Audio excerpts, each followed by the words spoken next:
The room went dead quiet a split second before her voice hit me.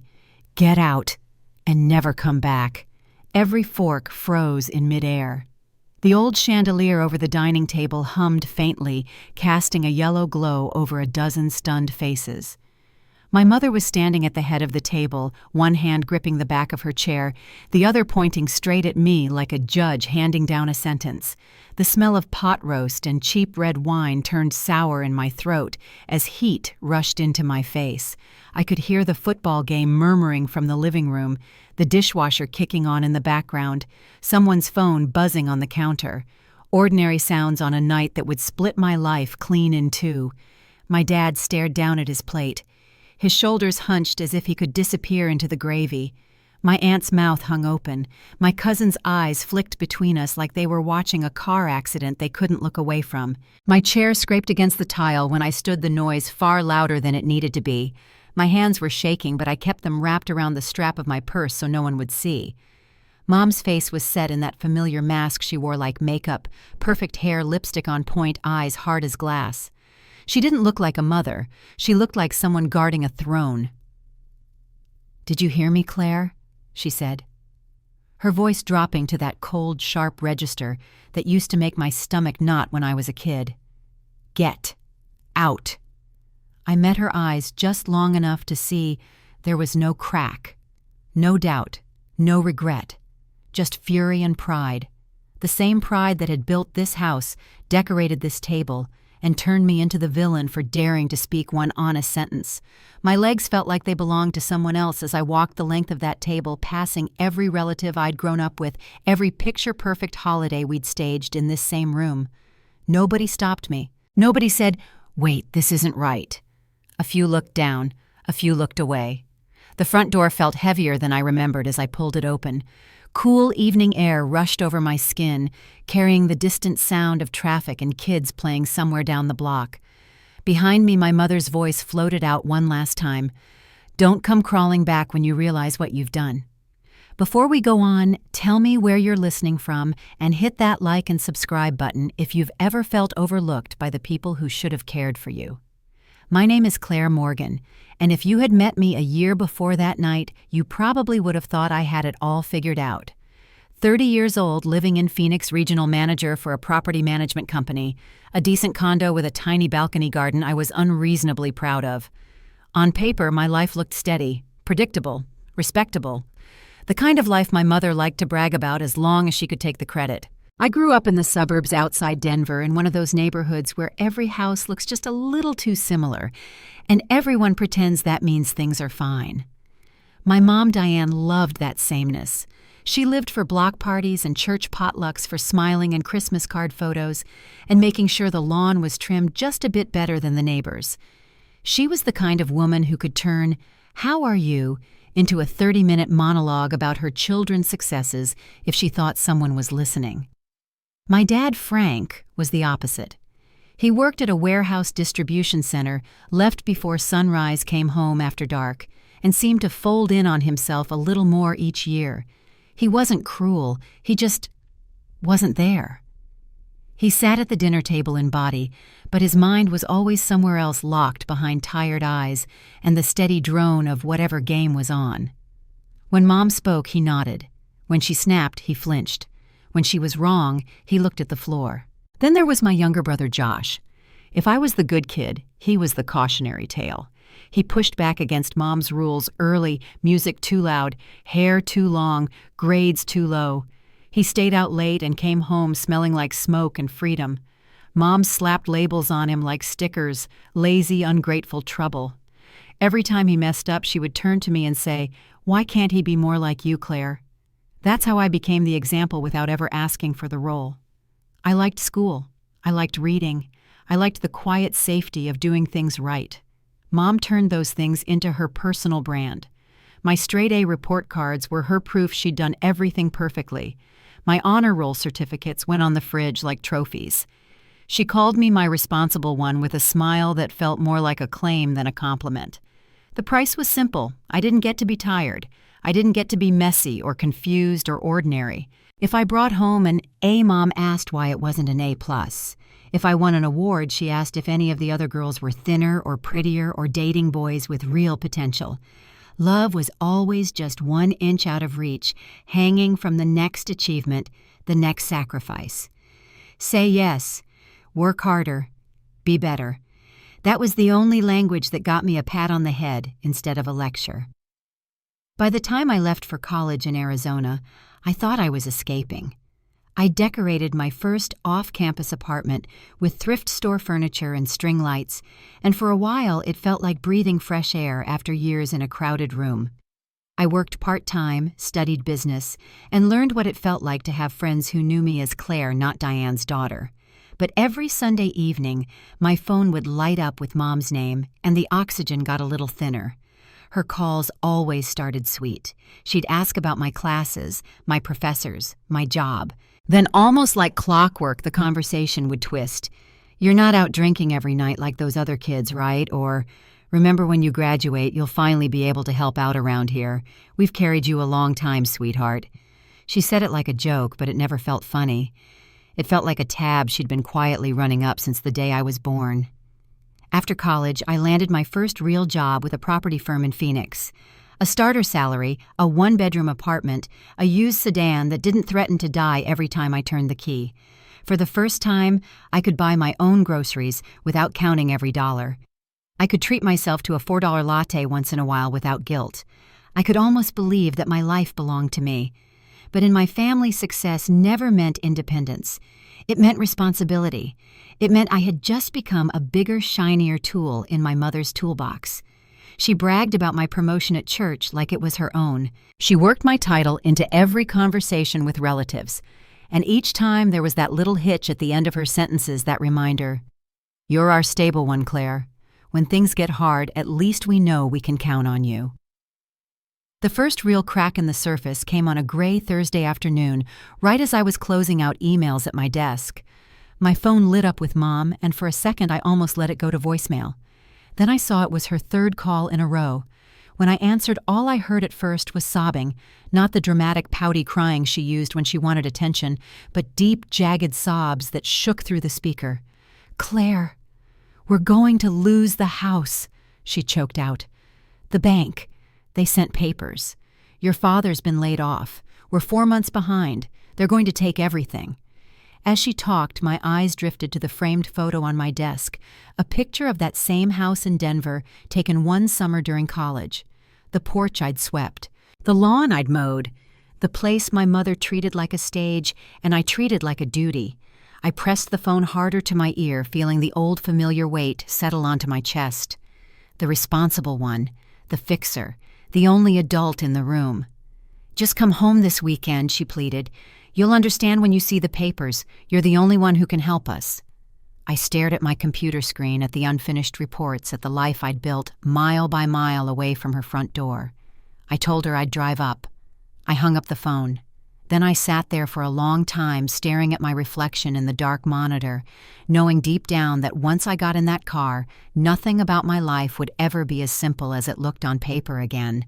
The summer heat pressed down on the cul-de-sac the day my mother called everyone to the backyard for a cookout.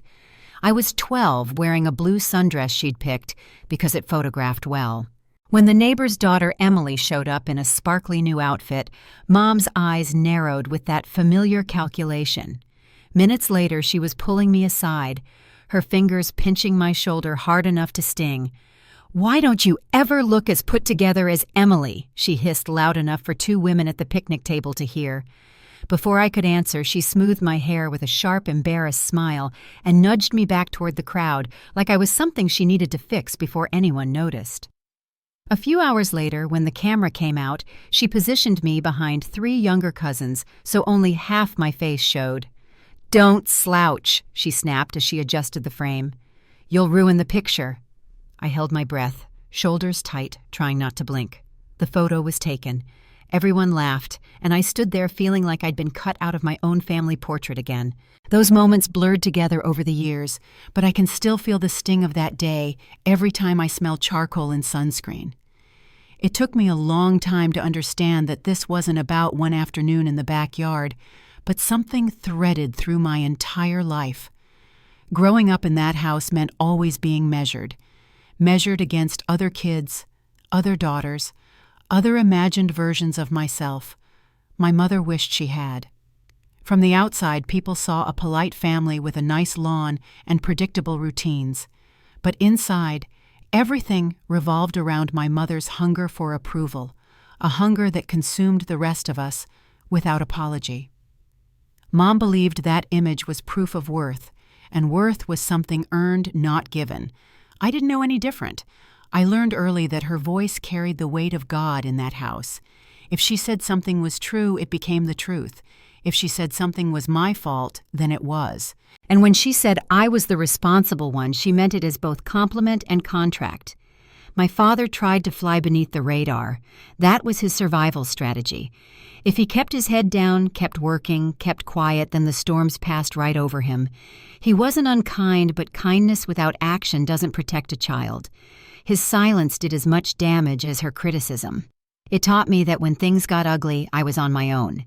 In school, I was the kid who turned in assignments early and worried about disappointing teachers I barely knew. I wasn't driven by ambition. I was driven by fear of failing, fear of falling short, fear of giving my mother even one more reason to find fault. The strangest part was how she praised me in public. At parent-teacher conferences, church events, neighborhood block parties, she'd stand there smiling like she'd built me from the ground up. My Claire is so responsible, she'd beam. Never gives me a moment's trouble. But at home, the script flipped. There was always something I could have done better. Why are you eating that? Why didn't you stand up straighter when Mrs. Thompson spoke to you? Why aren't you more like the Henderson girl? Did you hear she got into Stanford? The message was clear. Any accomplishment of mine belonged to her, but any flaw belonged to me alone. For my brother Josh, it played out differently. Mom wrote him off early, the way people give up on an appliance that sparks one time too many. He pushed back against her, which only deepened the divide. So in her eyes, he became the disappointment, and I became the proof she wasn't a failure. The roles were set, and neither of us had any say in them. When relatives came over for holidays, I was the designated hostess in training, setting the table, refilling drinks, making sure the pie didn't burn. Mom would whisper little instructions at me like they were notes passed in a classroom. Smile more. Straighten your skirt. Say something nice to your aunt so she doesn't think you're rude. I did it all because I thought that's what daughters were supposed to do. If I was helpful, if I was polite, if I didn't make waves, then maybe Mom would be pleased. Maybe Dad would look up from the TV and see me. Maybe Josh wouldn't be so angry all the time. Looking back, I envy the simplicity with which I accepted all of it. Kids don't question the abnormal, they assume it's normal, because it's all they've ever known. In high school, things only got more complicated. The older I got, the more value my mother seemed to place on looking perfect, her nails, her hair, her shoes, the brand of purse she carried. I didn't fit into that world. I was tall, a little awkward, and more comfortable in jeans and t-shirts than the fitted dresses she kept buying. Whenever we shopped, she'd sigh loudly in the dressing room and tell me, "You could be pretty if you tried." I learned to shop alone. I learned to hide my feelings. I learned to be grateful for crumbs. By the time I left for Arizona State, I'd mastered the art of smiling through disappointment. I carried that skill like a shield into every friendship, every job, every relationship. When people asked how I was doing, I'd say, "Fine," even when I wasn't, because that's what I'd trained myself to be. Fine, agreeable, dependable, never a burden. It wasn't until I lived away from home that I began to see how deeply the old patterns ran. In college, when a friend snapped at me, I apologized first. When a group project fell apart, I took on everyone's workload. When a boyfriend made unreasonable demands, I thought maybe I should be more patient. I never considered that someone else might be wrong. I only wondered how I could adjust. That mindset followed me into adulthood like an invisible leash. Even after settling into my job, after earning promotions and carving out a life I could claim as mine, there was a quiet tug inside me that said I owed my parents something. Maybe everything. When I'd call home on Sundays, Mom's tone always carried that same old weight. She didn't ask how my week had been, she asked what I'd accomplished. She didn't ask how I felt, she asked what was next. Promotions were expected. Financial stability was expected. My emotional bandwidth was not part of the equation. Every time she hinted at helping out when you're established, a small part of me tightened. Not because I didn't want to help, but because I knew it would never be enough. In her mind, success wasn't something I'd earned. It was something she'd grown in her garden, watered with her sacrifices, and was now entitled to harvest. I didn't realize how deep that conditioning went until the day she called crying about the mortgage. Hearing her sob, hearing her voice crack, it hit all the old pressure points. I was 12 again, being pulled aside at the cookout. I was 15 again, trying on dresses that never pleased her. I was 18 again, sitting in my dorm room with her voice telling me to remember my place. Her tears weren't just tears. They were instructions. They were a summons. They were the reminder that I was the one who fixed things. When I drove back to Denver that weekend, I didn't question whether I should help. I didn't think about my savings or the future I was trying to build, or whether it was fair. It didn't occur to me to ask why my father wasn't part of the conversation, or why my mother hadn't mentioned any of this earlier. I simply folded myself back into the role I'd been rehearsing my entire life. That's the part that hurts the most when I look back now, not the money, not the sacrifice, but how quickly I stepped into the trap. How natural it felt to say yes. How little resistance I put up because deep down, I believed I couldn't say no. The wounds from childhood don't disappear when you turn 18. They grow with you. They shape how you move through the world. They tell you what you deserve. And for most of my 20s, I didn't believe I deserved much. I kept thinking that if I just worked harder, tried harder, gave a little more, then maybe I'd finally get the softness, the gratitude, the affection I'd chased since childhood, the approval I saw other daughters receive so effortlessly. But pain accumulates. It builds layer by layer until the weight becomes impossible to ignore. By the time I reached 30, that weight had followed me into every corner of my life, my finances, my relationships, my sense of self.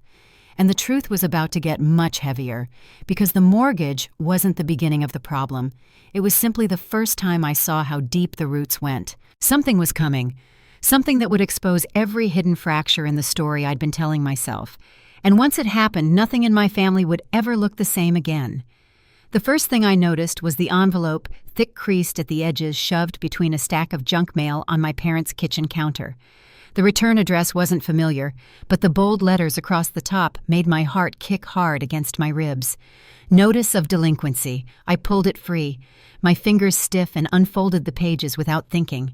Numbers jumped out at me, missed payments, interest charges, final warnings. My stomach dropped as I scanned the dates. These notices hadn't started last month. They'd been coming for nearly a year. Before I could catch my breath, another envelope slid out from the pile and fluttered to the floor. I bent to pick it up and froze. This one was heavier bound with a thin rubber band. Dad's name was printed on the top, but the papers inside were covered in my mother's slanted handwriting. Notes, scribbles, reminders. One line was circled 3 times in red ink, HELOC payment due. Under it, a figure I had never heard mentioned in my life. I moved toward the home office, a room Mom kept locked unless she needed to show off her filing system to guests. The door was ajar. My hands were shaking as I pushed it open. The desk was littered with open folders, statements, and what looked like contractor invoices. A single sheet lay right in the center, illuminated by the late afternoon sun. Home equity line of credit, $48,000 disbursed. Before I had time to process it, something else caught my eye, an email printed out and left in plain sight. Mom's name typed neatly above a message to a renovation company. The funding went through. Let's move forward with the kitchen. The date was 8 months after I'd started paying the mortgage. My breath hitched. Paper rustled in my trembling hands. Something warm pooled beneath my ribs, equal parts dread and disbelief. I didn't know it then, but this would be the moment everything in my life snapped into focus. For a long time, I just stood there, gripping those papers, feeling the edges bite into my palms. The house was quiet, except for the hum of the refrigerator and the faint sound of my mother laughing in the backyard with a neighbor. That laugh, the one she used when she wanted to sound like everything was under control, cut through me. I finally sank into the office chair, the smell of furniture polish filling my lungs as I tried to steady myself. Page after page lay spread out in front of me, each one a small betrayal that together made a mosaic of truth I could no longer avoid. The delinquency notices were the first puzzle piece. They were dated long before the moment Mom had called sobbing, telling me everything had just started falling apart. The bank hadn't blindsided them. They'd been drowning for months, maybe years. And instead of reaching out, instead of telling the truth, they'd let the water rise until it touched their necks, then decided to hand the weight to me. The second piece was the HELOC, a $48,000 line of credit opened quietly approved because the bank believed the mortgage was being handled responsibly, because of me. Without my payments, they wouldn't have had the equity to borrow against. I wasn't just saving their home, I was underwriting their lifestyle. Those invoices scattered across the desk, the bathroom upgrade, the new deck, the kitchen remodel suddenly made sickening sense. The shiny appliances I'd noticed last visit weren't gifts from some miracle sale or thoughtful planning. They were bought on borrowed money Mom had signed for without hesitation because she assumed I'd keep the foundation steady beneath her feet. The last piece was what made my throat close an email exchange between my mother and a friend from church. "Claire's so successful now," Mom had written. "She doesn't mind helping out. That's what good daughters do." The reply was sympathetic. "You raised her right." I set the page down slowly, carefully, the way someone might handle evidence at a crime scene. All those years of small comments, the pressure, the guilt. Suddenly, it wasn't just emotional manipulation. It was part of a pattern, a design. And I'd been feeding it with every check, "it's okay, I'll cover it," every moment. I gave my mother the benefit of the doubt. Sitting there in that office, surrounded by the tangible proof of secrets I hadn't even known to question, I felt something burning low in my chest. Not the panic I was used to, not the shame or obligation or that familiar need to fix whatever mess my parents had made. This was different, sharper, cleaner, cold. For years I told myself they were overwhelmed, that life had hit them harder than they could handle, that I was doing what any daughter would do in the same position.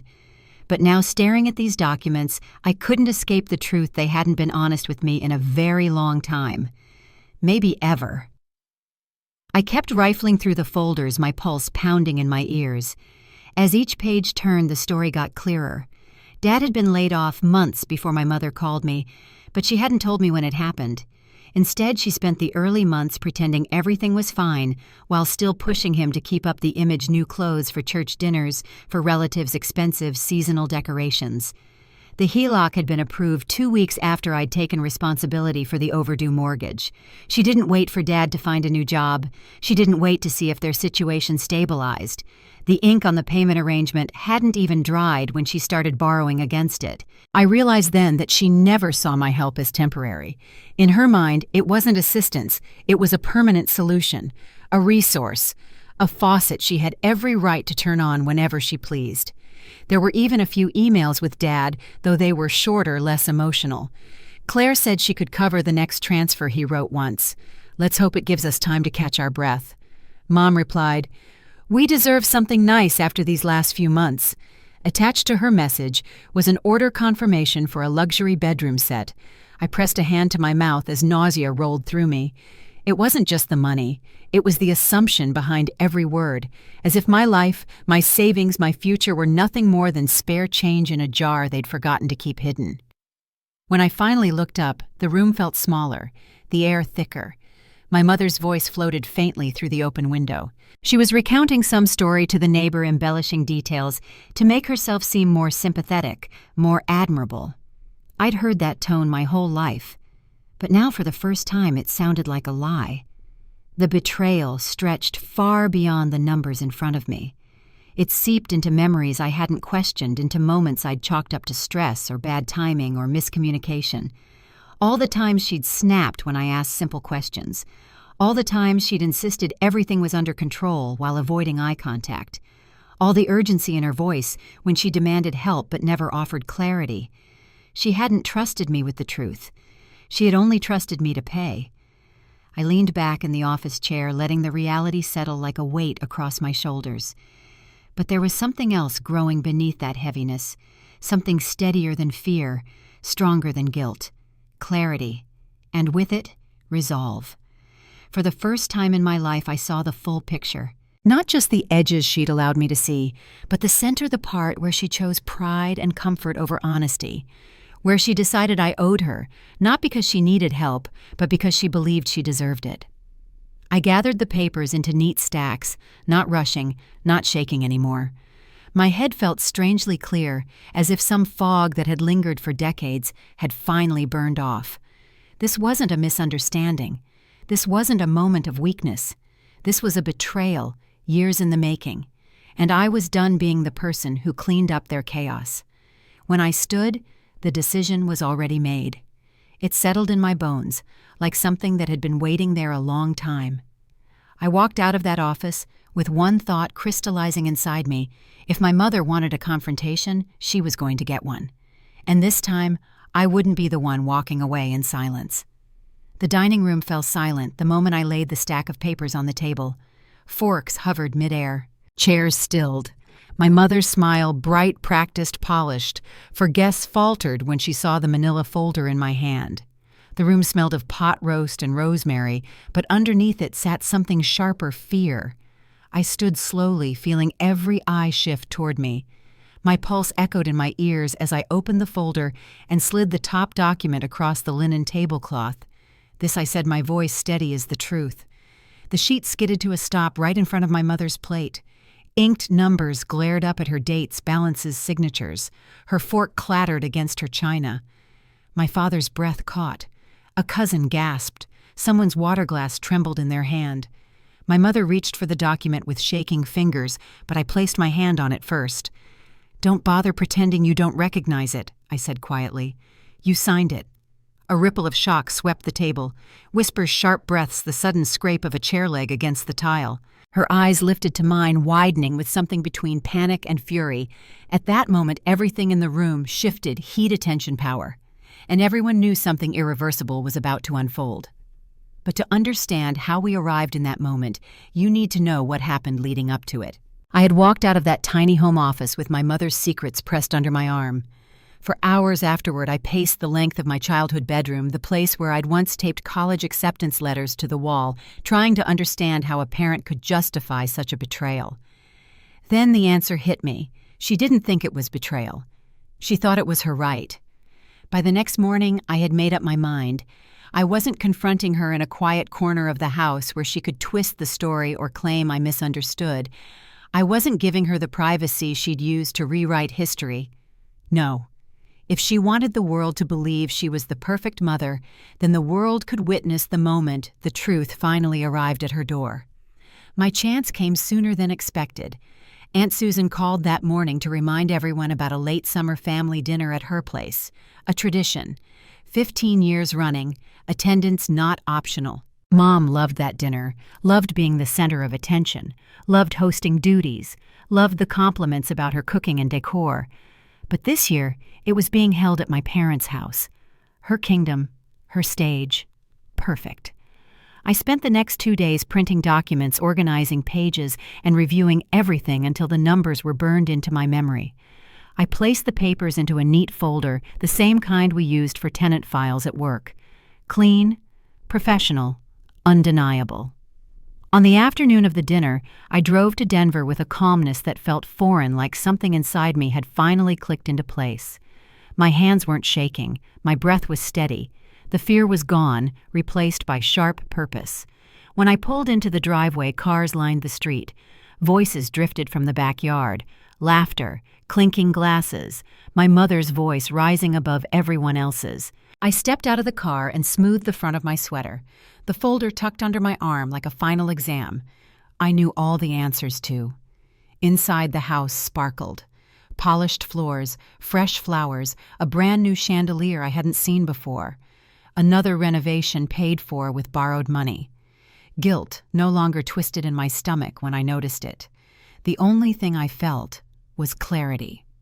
Dinner began pleasantly, too pleasantly. Mom floated around the table with a wide smile, tossing compliments and passive-aggressive remarks in equal measure. My father kept his head down. My aunts whispered to one another. My cousins scrolled on their phones. Then Mom made her mistake. She raised her wine glass, glanced around the table, and said loudly, "We're just so grateful we've been able to manage everything on our own this year. Truly a blessing." The words hit like a spark to dry tinder. I stood, and silence fell like a curtain. "What's this supposed to mean?" my mother asked, now her voice cracking as she flipped through the pages. "You tell me," I replied, sliding the next sheet toward her. "The home equity line of credit you opened, the renovations you financed, the delinquency notices you hid, the money you took because you knew I was paying the mortgage and the bank would approve it." Her face drained of color. The whole table seemed to lean in breathless. "That is a lie," she snapped, her voice trembling. "You don't understand the situation." "You're right," I cut in. "I didn't. Because you didn't tell me. You cried on the phone about losing the house while signing financial documents behind my back. You told everyone you were fine while draining your equity dry and using my payments to do it." Gasps. Murmurs. Aunt Susan's eyes widened in horror. My father reached for the papers with unsteady hands. "Diane, what is all this?" She slapped his hand away like a child grabbing for scissors. "Stop it, Frank." But something in him had changed. He reached again, this time firmly pulling the documents closer. Then his face fell. "Completely. You told me the loan was only for emergencies," he whispered. "You said we'd only taken a few hundred." My mother's jaw clenched. "I needed to keep this house presentable, Frank. I needed to protect us. She was already paying the mortgage. What difference does it make?" The table erupted outrage from one cousin, a whispered curse from another. My aunt pressed a hand to her chest. But I wasn't done. Not yet. I reached into the folder again, pulling out one last document. The twist. The thing that had made my hands go cold when I found it. I placed it gently in the center of the table. And this, I said, is what made all of it possible. My mother's name was signed neatly across the bottom of the page. Right below mine, a forged signature. Mine. The room went completely still, so quiet I could hear the soft ticking of the kitchen clock. What is that?" my father asked. "It's a consent form for refinancing," I said. "Except I never saw it, never signed it, never agreed to it." I looked directly at my mother. "You forged my name." Aunt Susan's fork clattered onto her plate. My cousin dropped his phone. Someone whispered, "Oh my God." Mom's face twisted, not with guilt, but with cornered panic. "You don't know what you're talking about." I slid a second page beside it. The bank thought it looked suspicious. They sent me a sample of my own signature to compare it. The slant, the spacing, none of it matches. My father recoiled like the paper had teeth. "Tell me you didn't do this." Mom's eyes darted wildly. I had to. We were desperate. Claire owes us after everything we've done for her." Anger surged in my father's face for the first time I could remember. "You lied to me. You lied to all of us." Voices around the table rose, soft disbelief, sharp judgment, quiet disgust. My mother tried to stand, then sank back down, her composure unraveling. "I was trying to protect the family," she insisted, chest heaving. "Claire makes more money than she needs. Look at her. She doesn't even have children. She doesn't have real responsibilities." "Oh, but I do," I said calmly. "Just not to you anymore." She froze. The table fell silent again. I gathered the papers back into the folder with steady hands. "You wanted to humiliate me tonight. You wanted to parade yourself around this table like the perfect mother. But all you did was open the door for the truth." I slid the last document into place and closed the folder with a soft click that felt louder than any shout. "I'm done," I said simply. My mother opened her mouth to speak, but my father's voice cut through sharp trembling, utterly broken. "Diane, stop." She turned toward him bewildered, as if she couldn't recognize the man sitting beside her. But he wasn't looking at her. He was looking at me. "I'm so sorry, Claire," he whispered. "I didn't know." I nodded once. Not forgiveness? Not yet. Just acknowledgement. Then I stepped back from the table, the entire room watching their faces marked with disbelief, sympathy, and a dawning understanding of the woman they'd once admired. My mother reached out toward me, her hand shaking. "Claire, wait." But I didn't. I turned toward the door as the room dissolved into murmurs and gasps, and my mother's world cracked open under the weight of her own lies. I walked out of the dining room, out of that house with the same clarity I'd felt the moment I found the papers. And behind me, the room stayed frozen in stunned silence, everyone finally seeing the truth I had carried alone for far too long. When I stepped out onto the front porch, the door closing behind me with a soft thud, the world felt strangely still. The air was cool, carrying the faint scent of cut grass and summer dust, and for the first time in years, I breathed without feeling something heavy pressing on my chest. The muffled noise of voices inside faded until it was nothing but a distant hum. My hands were empty, no guilt, no explanations, no stack of papers I needed to defend.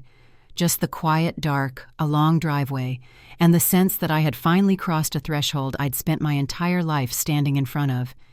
As I walked toward my car, each step felt like shedding another piece of the weight that had anchored me for so long.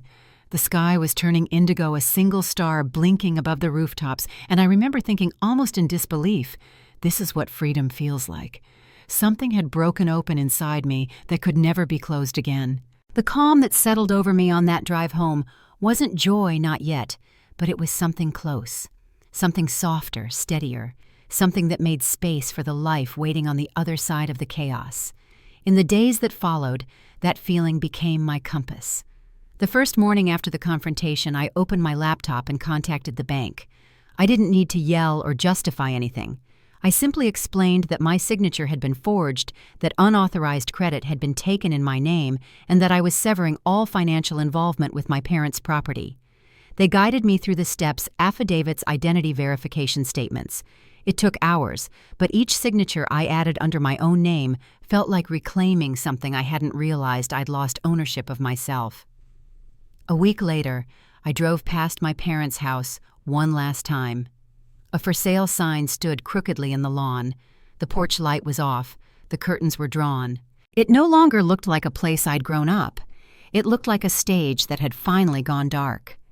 I sat there in my car for a long moment, not mourning the house, but acknowledging what it had cost me. Then I drove away, not needing a single piece of it to come with me. Setting boundaries wasn't a dramatic act. It was quiet, steady. A door I closed gently and refused to reopen. My mother sent messages, long, spiraling paragraphs that swung between apology and accusation.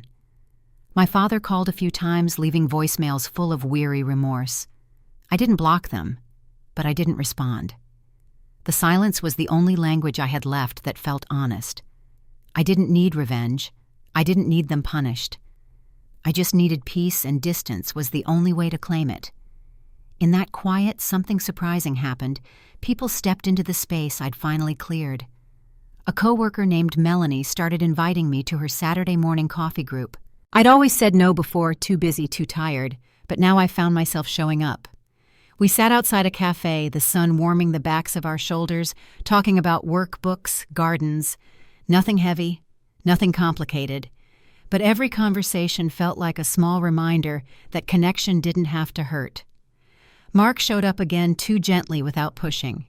One evening he brought dinner to my place, a simple pasta dish he joked about burning, and we sat on my tiny balcony under the soft glow of a string of lights. For a while we didn't talk at all. Finally he said, "You look lighter." "I feel lighter," I answered. He nodded, not asking for details, just letting the truth hang there between us. Kindness doesn't have to be explained. It's felt.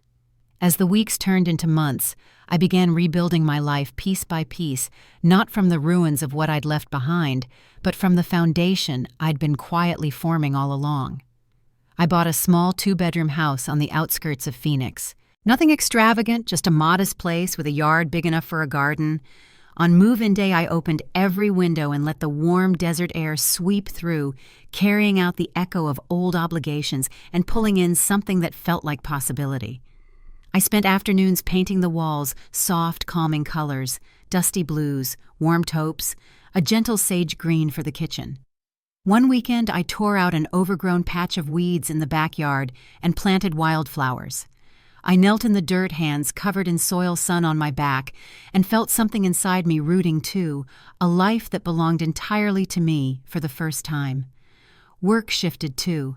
I stopped staying late just to prove something to myself or anyone else.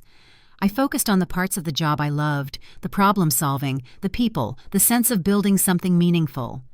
Promotions stopped feeling like survival and started feeling like choices. Slowly, the days took on a rhythm. A morning cup of coffee in my own kitchen, a walk through the neighborhood after work. Dinners with friends, soft music drifting from the living room as the sun set. Nothing dramatic, nothing grand, just the steady heartbeat of a life not defined by someone else's demands. One evening, months after the confrontation, I found myself standing in my backyard, looking at the wildflowers swaying in the warm breeze. Their colors had deepened with the season's bright yellows, soft purples, streaks of white like morning light. For a long time I watched them move, felt the quiet settle around me, and realized how far I had come. Freedom didn't arrive in a single moment. It arrived in 100 quiet choices, one boundary, one breath, one step away from people who could not love me without using me.